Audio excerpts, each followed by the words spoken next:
Hey YouTube, how you all going? Just sort of talk about another really important piece of equipment in this video and how it held up for me, and that is your gloves that you wear for the event.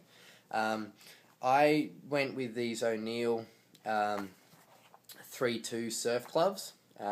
You probably can't tell, it's a bit hard to see, but they kind of have a different coating on the outside. So they're neoprene and they've got like a kind of like a rubbery, plasticky, I don't know how you describe the feel of the material, but they do have like this kind of plasticky almost coating on the outside of them. That's common across a lot of different brands of surf gloves that I saw. So I wore these gloves on the first 2 laps, 3mm thick as I said, and they got shredded. I have no idea why, but the left old, I can't remember which hand it was because I've got 2 pairs, so I've got all gloves everywhere, but one of the gloves got completely shredded on the palm. I've thrown it out now, but got shredded so much that like the neoprene came away and water started to seep in. So I wore those on the first 2 laps, and if you've seen my other videos, I didn't pit between those laps. When I came in after the second lap, I did go into my tent, put on the second backup pair that I had of the same gloves, O'Neill 3-2, and wore them for lap 3. Lap 3 was when I did start to get colder, and I was still in my 3-2 wetsuit. Check out my wetsuit video if you're interested in my feedback on that. But I think it was still okay wearing the 3mm gloves. I just think it was a combination of the thinner wetsuit, it getting dark, obviously the temperature dropping, and being a little bit more tired as well because you've been going for a number of hours.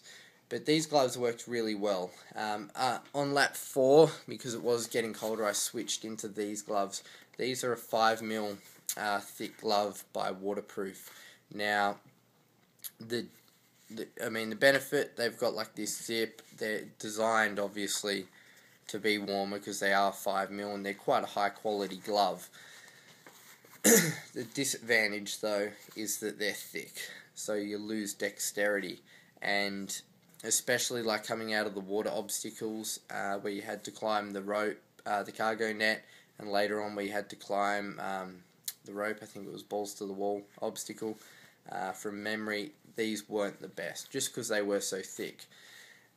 So it's kind of like a catch-22 because what do? You know, you want to obviously keep warm and you don't want to freeze, but you do need, I guess, to maintain some level of dexterity.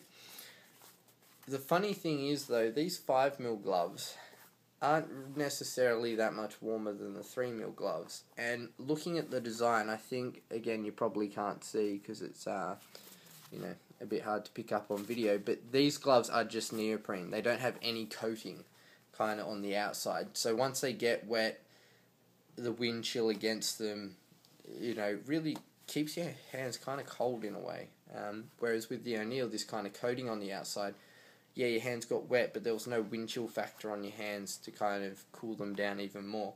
So if I was to do it for next year, and as a tip for guys who are looking at doing it next year, definitely have a 3mm pair for the first couple of laps. Have a backup pair as well.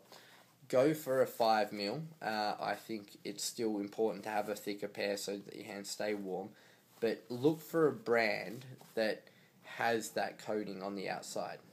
If you go and get your surf gloves first, you'll know what I mean.